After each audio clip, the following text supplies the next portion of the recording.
Good afternoon and welcome to Beyond the Headlines. I'm DJ Moises. Behind every leader is a story shaped by home, family, memories, and moments that quietly form who we become. Today, we turn our focus to the hospitality industry, a sector that fuels tourism, creates jobs, and often serves as the first impression of Cebu and the Philippines to the world. But in this episode, we go beyond industry conversations and explore the human story behind a leader. Joining us today is Cleofe Albiso, Managing Director of Megaworld's Hotels and Resorts, the hospitality arm of Megaworld Corporation, and the largest Filipino owned hotel group in the country. Good afternoon, Cleo, and welcome to the show. Good afternoon, DJ. I'm so happy to be here. Thank you for having us. We're also grateful because we know that you're a very busy person, but you made time for this episode. It's our pleasure. And maybe you want to greet your followers. I'd like to say hi to all the Cebuanas out there and to our Mega World Hotels and Resorts team who would surely take time to watch this. And to everyone who's watching us, I hope you are all in the best season of your lives. Very glad to be able to make conversations with you. Yes. So we're also very excited for this episode because while you have a global presence, but we also know that you are genuinely, from Cebu. So let me take you back to Toledo City, not as a managing director or a trailblazer in the industry, but as a young dreamer. So what was your childhood like? Oh my God, I didn't expect that. Yeah, well, childhood was beautiful in many ways. Not perfect, but one that I am so proud of because it's really shaped me, my siblings. We're all girls in the family. I'm the middle child. And how many were you? There's three of us only, Okay. and I have a sister who's a nurse in Ireland, and my other younger sister is in Norway. So I'm the only one here in the Philippines. We are a family of five with our together with our parents, and my mother has passed on. You brought me back to Toledo. The current mayor of the city is my first cousin, Mayor Joy Perales. And if I have to look back, I can only capture the memories of going to Andres Soriano Memorial School, Lasal. That's where I studied from nursery, kinder up until high school, and even went back for the education college Hmm. after some time and after some, diversions in life. So tell us about the vibe back then. No? Like, can you describe the people, the streets, and how was life back then? Gosh, totally different. You know, how simple life was before, not the same as all the gadgets and the internet dependency nowadays. I have lived in a compound which was a housing project of the Atlas Mining Corporation. Very Toledo. Yes, very Toledo, the bastion of the industry and the economy of the city back then. It was the world's third largest copper mining. And we were so proud to be in such a community. There's this place we call Township Compound, and it's quite So an there's why the word township at that yeah, time. No? yeah. I don't know why Township is the name of that compound. That's where we live, and it's a housing project for the employees where they can have their families. And we grew. There's about 200. I'm not really sure about 200 households or 150. So we know each Travel. other, and a lot of us grew up studying in the schools within the community. So we've become friends. The vibe. We were all three girls, but we had a bike, we had a basketball. I think And my because it's a compound, it's also safe to just it move is very around. safe. There was a guard. It's a gated community, and I'm proud to say my father also worked within the security department. And I'm so proud that it is a life that we went through. We had patentero, tago-tago, all these things were the joys of the afternoon when you are in a weekend. And there's three of us, so it's like three players immediately. But I tell you, when it's a work day for my father, I think our other playmates and neighbors would not want us because when my father arrives, everyone goes home. So that's three players out as well. But I can Very tell, simple of a life. but I can also tell that it's a generally happy childhood. No? Not perfect, Not not perfect, perfect. Full of early life experiences that molded us to be which where we are now. which is very important.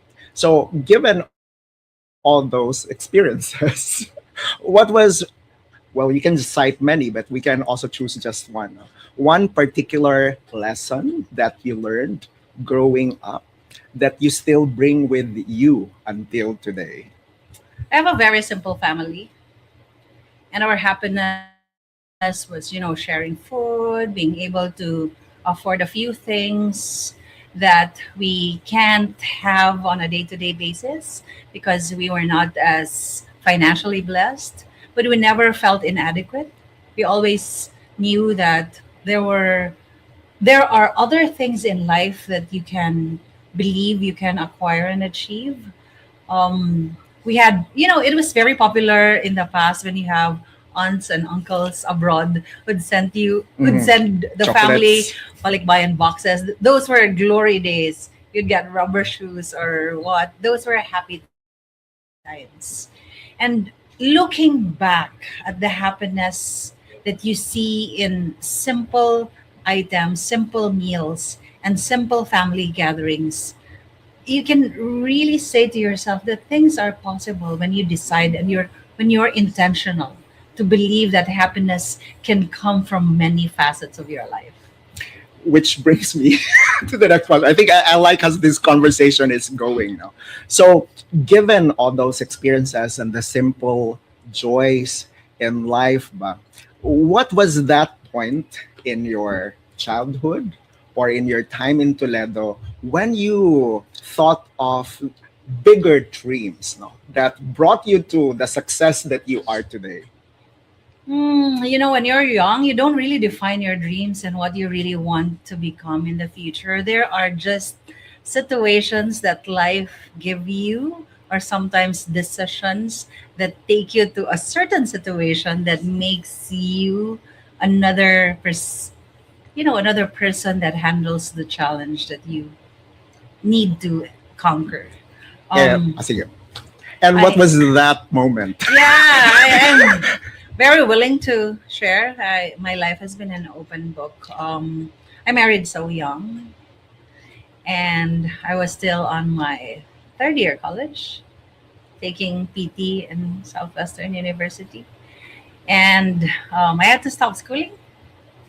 I felt like being an achiever since childhood with all the academic achievements. I felt like I failed my parents by doing so. And I felt that it was a big turning point that made me realize the years after that were all driven by wanting to prove to my parents that I can still be successful despite failing them at some point. 2 points, 3 points, because the humps and the wrong decisions don't really stop. I felt that the failures that I had to conquer at an early stage of my life have become very integral parts of the personality I developed. So I I even got into workaholism, which I am not so proud of. That's the reality of the reason why I espouse the culture of happiness, the circle of happiness for my work now. It's because I want to remind myself as well that there are many facets in life. It's not just about what how far you achieve at work. It's really the kind of legacy you leave to people, really living your talk, not just, you don't just speak about it. You make sure that they see it in you. And that's critical. And I am very thankful that I got to that point.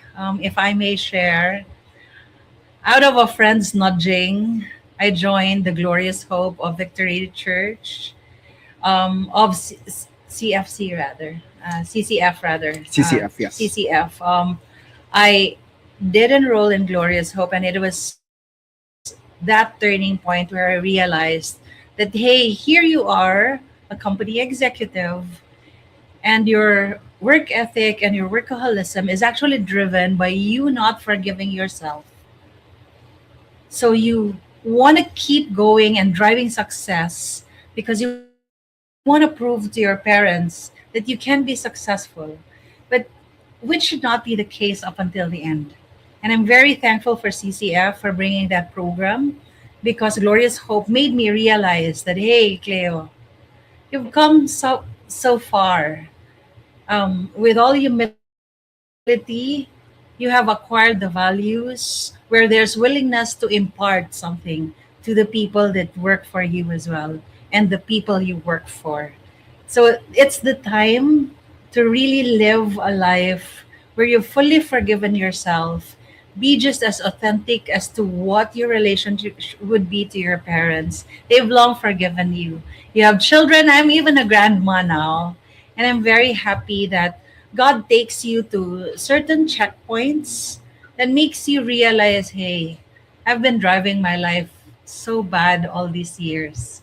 I want to live a life that's balanced. I can serve God. I can be kind to myself and be willing to embrace my imperfections. And at the same time, leave the legacy that's inspiring, work with integrity, and make sure that the stakeholders that have given the trust to you in leading an organization really, live in confidence that it's all worth it. Well, I can tell that your parents is a strong influence, no, in your life. So, what about your parents that you are most grateful? My papa and mama are very opposite people. My mom has passed on in 2018, and the three of us girls are so close to her because she's such a doting mom. And we've seen how, even if she did not have work, how she tried to make ends meet and find ways to really provide for us, the kind of Filipino mother who do everything to give happiness to her children. Oh my gosh. I can fully remember how it was so hard for us to move on when my mother passed. She's of a Chinese family, so very negosyante, would find ways to really earn extra for her three girls. And we live the life believing that we can do it because she was of such quality, strong, steadfast.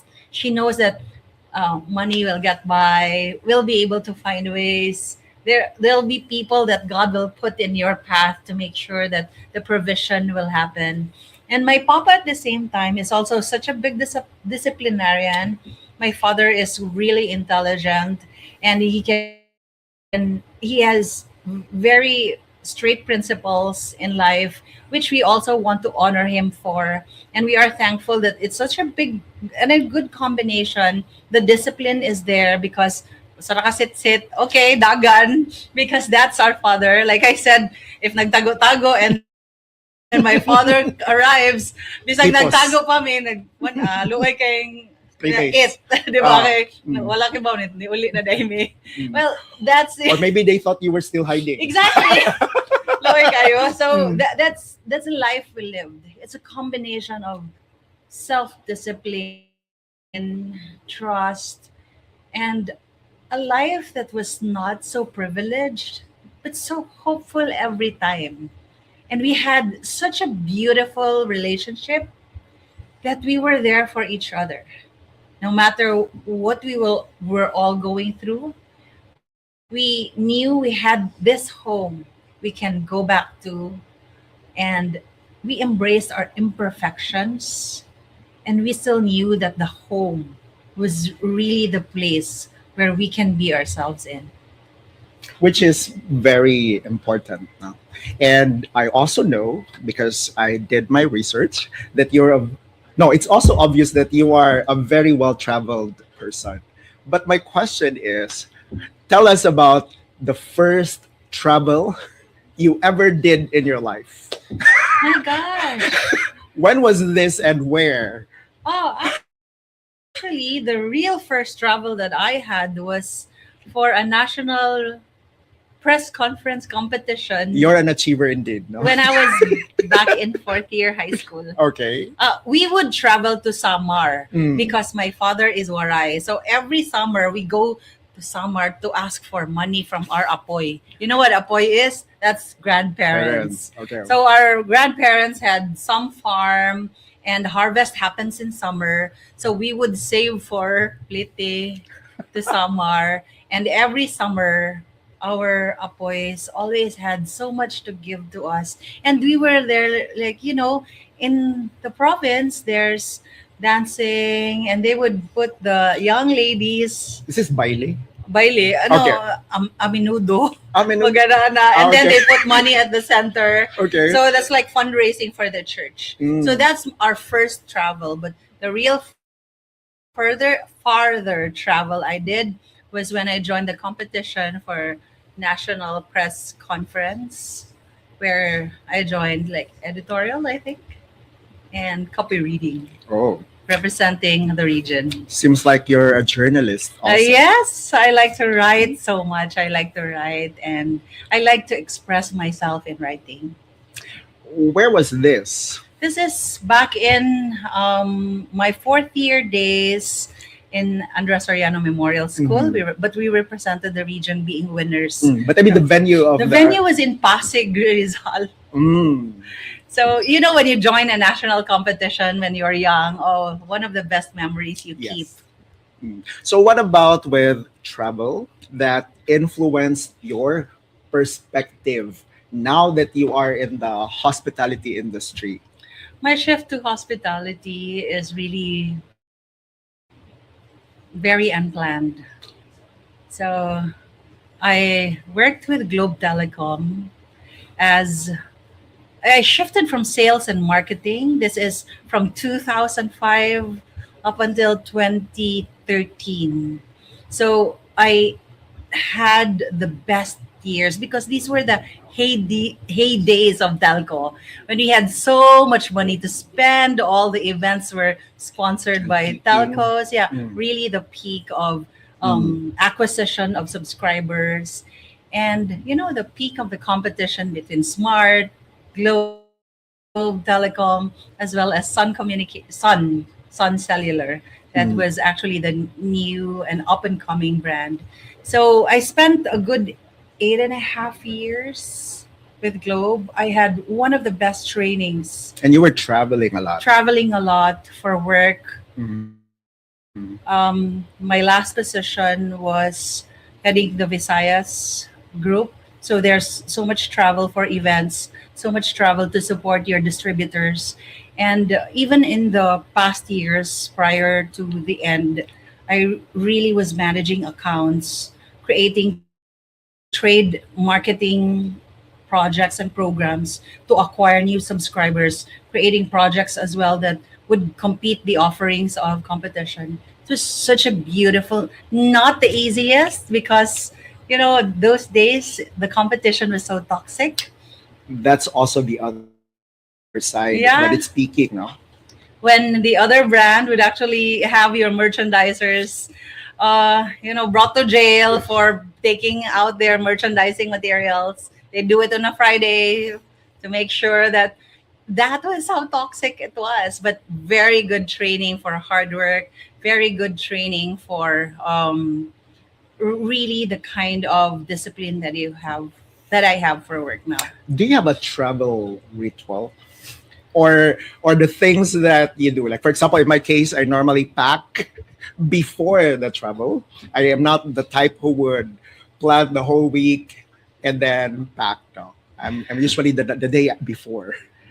I am a lazy traveler, I would say. Lazy by the fact that I don't put an itinerary. Oh. If I had my way, I'd like to sleep. And this is for personal travel because Yes. work is so rigid already. You want to slow down, you want to be mindful. I want to wake up when it's super last call for the breakfast or even miss breakfast. I'd like to not be, so rigid with I have to be here. I want to take it slow. I don't even mind with just having one good location to visit, one good restaurant to dine in. I want to take it slow when I'm on a personal travel. So it's quality, over quantity, which is, in my opinion, a vacation should be, right? Should not be something that would stress us. Now, before we move into the professional side, I'm just curious because you're also in the industry. What's your favorite food? Oh gosh, I have so much. I think I like to eat a lot. It shows how Know I've your food. grown. And I like my mother cooks very good humba. My favorite, actually. And up until now, I still practice and try to live her memory by creating that. When I cook humba for people, that means I miss my mother and I want to bring back the tradition of her really cooking the best humba. And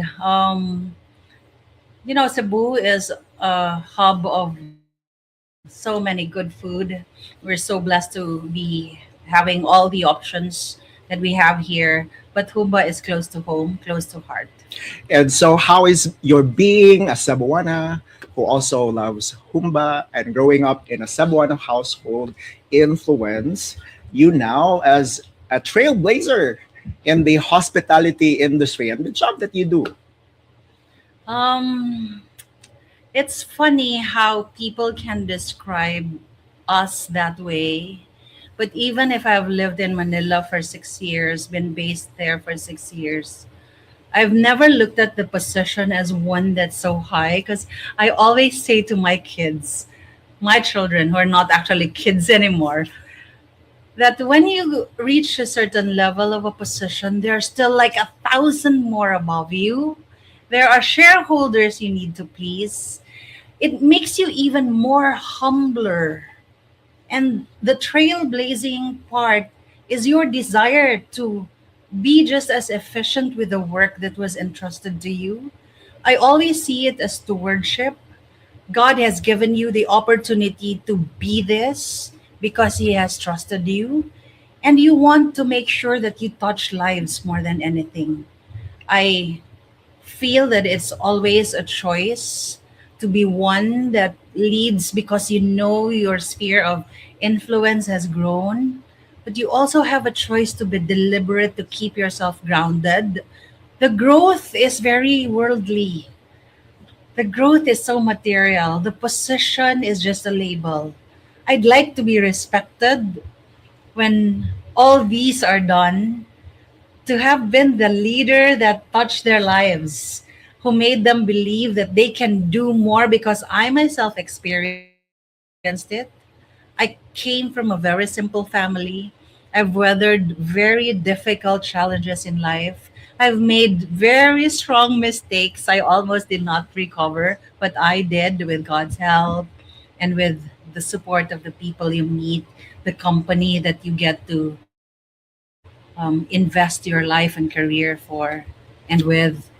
So it's beautiful. And how is your being a Cebuano inspire you to lead the biggest homegrown hospitality group in the Philippines? Back in 2019, when I moved to Megaworld Hotels, I felt that there will always be a stigma for people who come from the province, and some people will always brand you a certain way. What I focused myself into was making sure that I don't make them respect me by telling them to respect me. I made my actions do the talk. I made the results that I bring in do the talking. I embrace to myself that not everyone will love you. Not everyone will give you words that will be very supportive. There will be words that will hurt. But I just really was, I had a firm resolve that I'll keep going because my wives, my children, are my real inspiration. I want to give more to them. I want to be able to support them in a way where they know their mother is doing all her best to make sure that I inspire them with what they see I do at work. Mhm. Well, I already have an impression of what your answer will be, but I would still ask you because you are not only very well traveled, not only that you are an industry trailblazer, but you've also said it. I can tell from start to the moment you're also an achiever.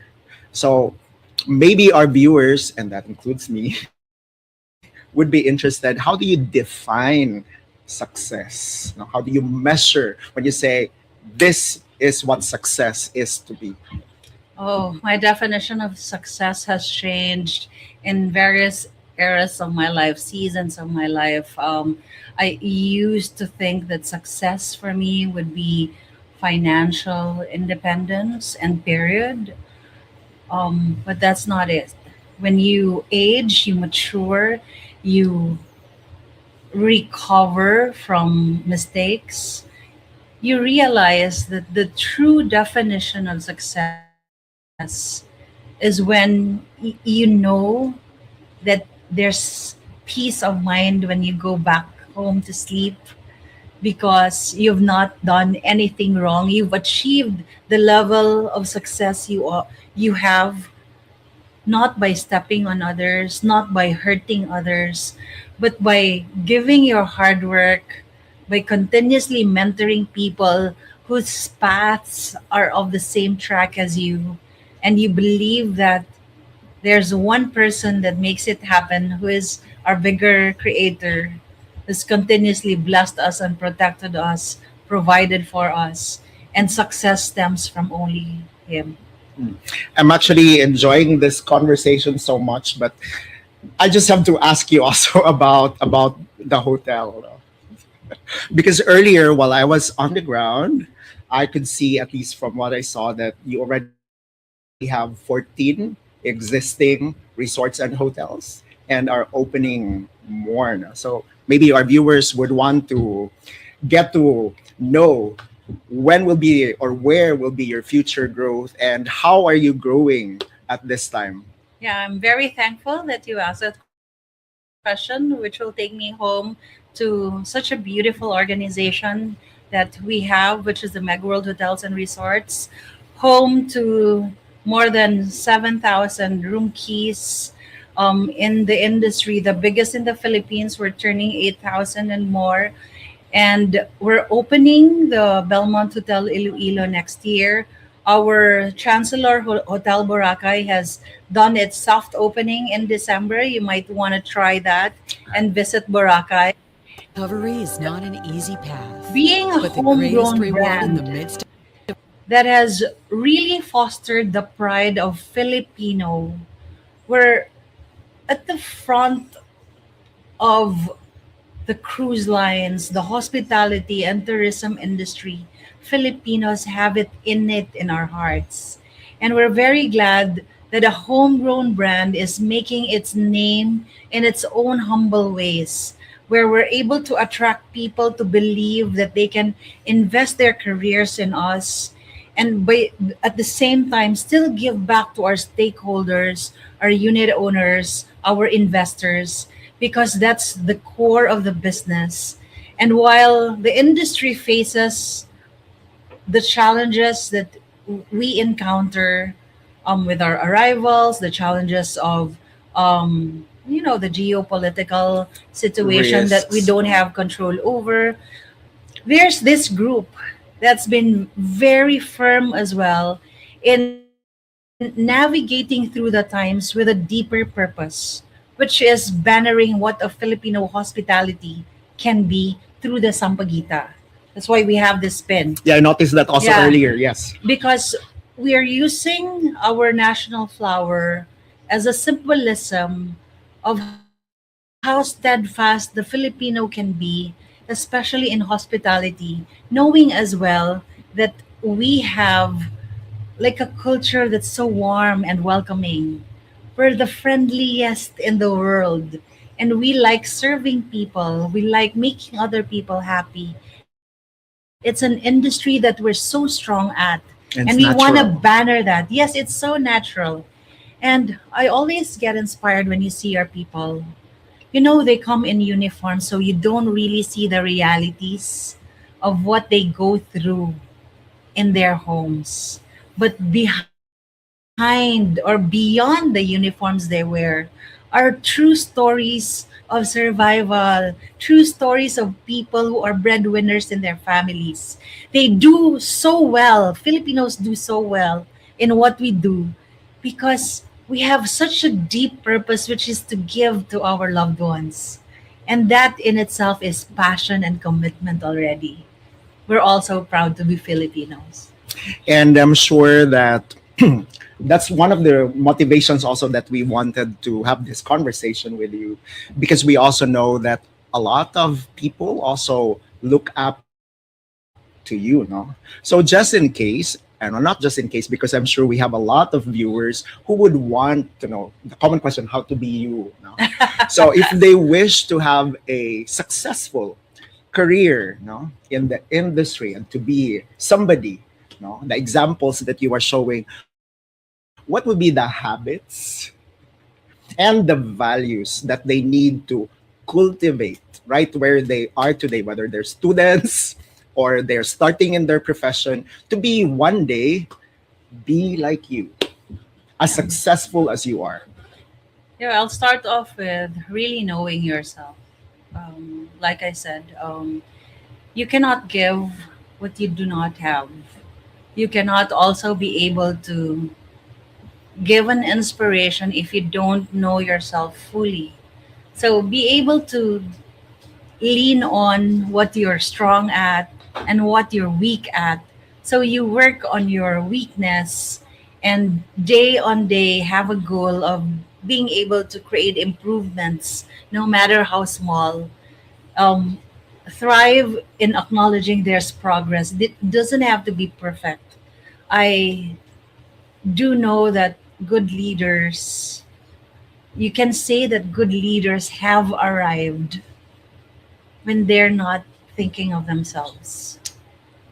You can encounter people who will make you feel small, and they're common in this world. There will be people who will make you feel so less of yourself. But you don't have to take their words to heart because we're serving no masters in this world but just Him. When we ground ourselves on the reality that those that want you to fail are the ones who are hurting you, you can continuously believe in yourself because you've got the right values, you've got the right purpose, and you are surrounding yourself with the right people, then you can't go wrong. You can't go wrong. And like actually how we started with the source, and then we also ended, you know, with the source, because what we do is ultimately about being grateful, no, for the blessings that we receive, and to use those blessings to bless others. I'm truly grateful for your time. How I wish we can extend this episode, but maybe we can reserve it for another parts 2, 3, 4, and 5 in the future. But maybe there's something that you want to, or people you want to say hello to Oh, before we end. just my wise, my children. I have Ati, Aya, Dichi, and Shobe. And I have my little Erin, who's my first of all. Really, they're the reason why I work so hard, and the loved ones that surround me. I'd like to say thank you. My people at Megaworld Hotels and Resorts, my boss, Miss Lou Gutierrez Alfonso, Kevin Tan, Dr. Andrew Tan, for everything he has done for the townships that he developed, for the jobs that he creates, the opportunity for Filipino people to create investments into the projects that they do. Thank you for the trust that you have given me, and to the rest of the Mega World Hotels and Resorts, for our stakeholders, our shareholders, our investors. Thank you for the trust. You will see the authenticity in what we do, and we will continue to rally on despite the ups and downs of the industry, because we have the right heart in moving forward. And I'm also grateful for this interview and for making time. Thank you so much, Deej. I enjoyed this. So, as we wrap up today's conversation, it's clear that hospitality is about much more than hotels or service. It's about leadership, people, culture, and the values we carry from home. So, Cleo, thank you for sharing your journey with us and for giving us a glimpse of the person behind the achievements. And to our viewers, thank you for tuning in to Beyond the Headlines. Take a moment today to reflect on your roots, your values, and how they guide you in your own journey. Until next time, stay curious, stay inspired, and keep looking beyond the headlines. I'm DJ Voices, and talk to you tomorrow.